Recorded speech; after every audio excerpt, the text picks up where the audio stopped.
Hey folks, it's Brian from Politics 360. Welcome to another episode where we're covering today's top stories and a little bit of analysis here to help us understand the world around us. And thank you so much for tuning in.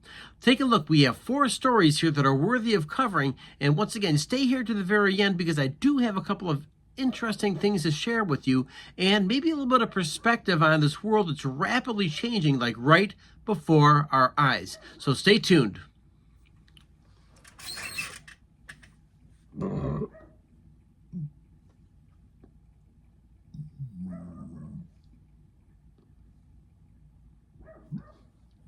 The first story deals with tariff trouble today, right? And this trouble with tariffs is something that can kind of get a little bit overwhelming. Because first of all, let's face it, these tariffs are going to be a tax on anything being imported into the United States. Now, President Trump's agenda has a lot to deal with reciprocating trade deals. Translation, if people put tariffs on our products, it's really simple. We're going to whack you right back with another tariff. However, today, there's a couple of interesting components here that we're looking at with the tariffs because it can be like super nebulous. Number one, we're talking about trade between Mexico and the United States, specifically along the border of New Mexico and Texas, because many manufactured products go ahead and they will move from the United States on into Mexico, be assembled and moved over back and forth and back over a few different times. So the big question becomes, like, what are we doing with all these Mexican workers that may even cross over into the United States to work in some kind of a manufacturing facility? And of course, when those products are taken back to the United States, what are we doing with tariffs on these items as well? Because it does create a degree of, should we call it, a little bit of uncertainty. But there's another component to this as well. Another component of the tariffs has to do with farmers inside the good old US of A. And let's face it, our farmers here have wonderful trading relations with the rest of the world. Why? Because let's face it, folks, they have to eat. And if we put a tariff on somebody else's items, they will again put a tariff on our items. And it appears as though U.S. farmers here are going to be under a little bit of pressure. And I want to remind you, these farmers are already dealing with the bird flu. And this flu is helping wipe out, we're saying literally, thousands and thousands of chickens. It's part of the reason why egg prices are going through the roof, and the price of chickens is getting a little bit expensive as well because so many of these animals have had to be put down and taken out of the food economy altogether. So our farmers, say a prayer for them tonight, whether you're pro, whether you're con. These are people who work very hard every single day putting food on the table of Americans and people throughout the world. So let's keep them in our thoughts and prayers. Finally, I would like to share a simple thought about these tariffs. This whole idea about our tariffs, it's simple. We're talking about process over perfection. The tariff system is going to take time, it's going to take energy, and while there is a degree of uncertainty about how the tariffs are actually going to work, I'd much rather you be mindful and consider these types of things. It's going to be a step-by-step process, right? And they will be improved over time, or they'll be used by President Trump, as you guessed it, as a negotiations tool to do what's best in the best interest of the United States. So with that, there's a tiny thought here about tariffs and how they're impacting us today in the year 2025 in the good old US of A. Next story comes in the interest of the United States. So with that, there's a tiny thought here about tariffs and how they're impacting us today in the year 2025 in the good old US of A. Next story coming up.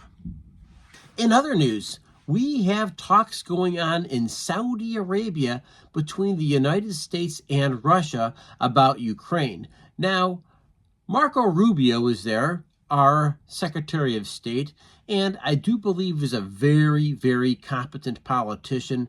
He seems to handle himself very well.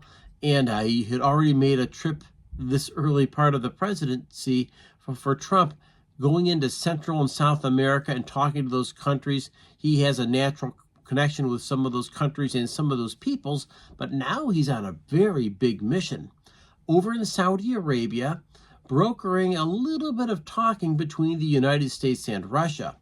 And the United States has a little bit of interest in making sure Russia warms back up to the West and doesn't become a puppet for China.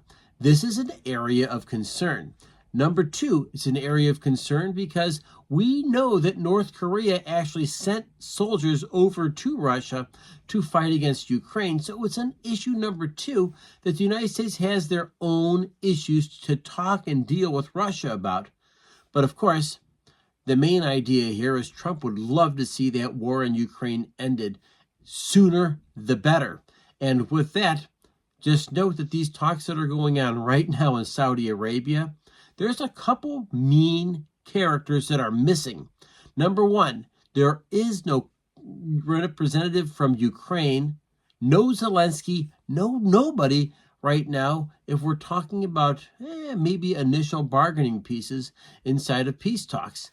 Maybe equally as important, our NATO allies from Europe are not invited as well. And if you have some thoughts about that, please share in comments below, because this is a super interesting piece to consider.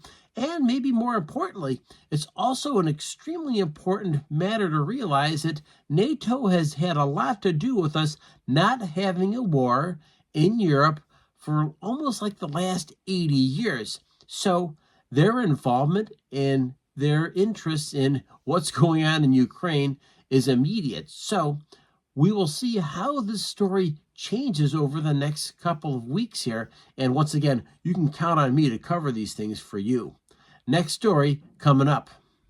And just a piece of passing information, Doge is at it again. Remember, we have Elon Musk doing some work specifically for president, how to cut out government waste. Now, he's into the IRS a little bit. And of course, the IRS, we know them as the Internal Revenue Service, has a lot of critical information about businesses, critical information about like every taxpayer inside the United States, and also who is paying what.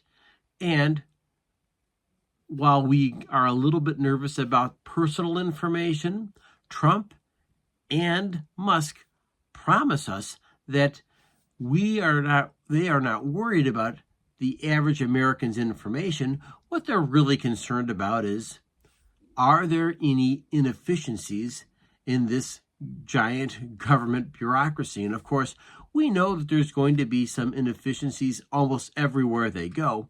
But once again, there's a lot of really good people who are government workers. So we shouldn't be in the habit of selling them out or dismissing them as people who are just government workers, because once again, we do need good government workers, first of all, and secondly, and equally important, we need competence and experience there. And without those things, we're really in a lot of trouble. So once again, if you have any thoughts about this, I realize everybody would love to pay less taxes, but face it, we know that the IRS is a critical component of funding our government. Next story coming up. Finally, I want to make sure that we're covering Trump in maybe a way that we can all kind of understand what's really going on here. If we've taken a look at the last month of Trump being in office, we can say that he has been on a full blitz of everything going on there, from one executive order after another, to information being hit in front of the Supreme Court about some of his ideas about who he wants to fire, but also other information about, hey, what's going on with peace talks? Hey, what's going on with trade? What's going on with tariffs? I mean, he's had a super busy agenda. Some people say it's a steamroller. I wouldn't quite call it a steamroller, but I would say that there is a degree of overwhelm that is taking place with various government agencies and, well, how the world is taking and perceiving Donald Trump's administration. And with that, there's a couple of different things we can do here as part of the Politics 360 audience. One of the things I would say is we can have a fear mindset and be completely fearful of everything Donald Trump represents. And I'm not so sure that's a healthy attitude. Fear never seems to get us anywhere. But you can have some respect for what he's trying to do. And hopefully, his understanding is to make America great again by doing great things and getting the government affairs in orders. But maybe you have some thoughts about that. There's another group of people here that aren't fearful, but they're very confident in what exactly is going on in government. Heck, I spoke with a church person coming out of church the other day, and they were telling me all about how great Donald Trump is, and I sit and I listen. I try not to make a ton of judgment calls beyond just trying to understand where the average American is coming from so I can deliver a better product to my viewers, because I do care about you. I do care about your thoughts. So I'm here to listen and kind of give you a deeper understanding of what I understand is the facts going on in the world that we live in today. Hey, it's Politics 360. I'm your host, Brian. It's great speaking with you. Once again, make sure you subscribe, hit the like button, and stay tuned because the next news story is coming up right away. Right here, you can click away. Thank you and have a great day.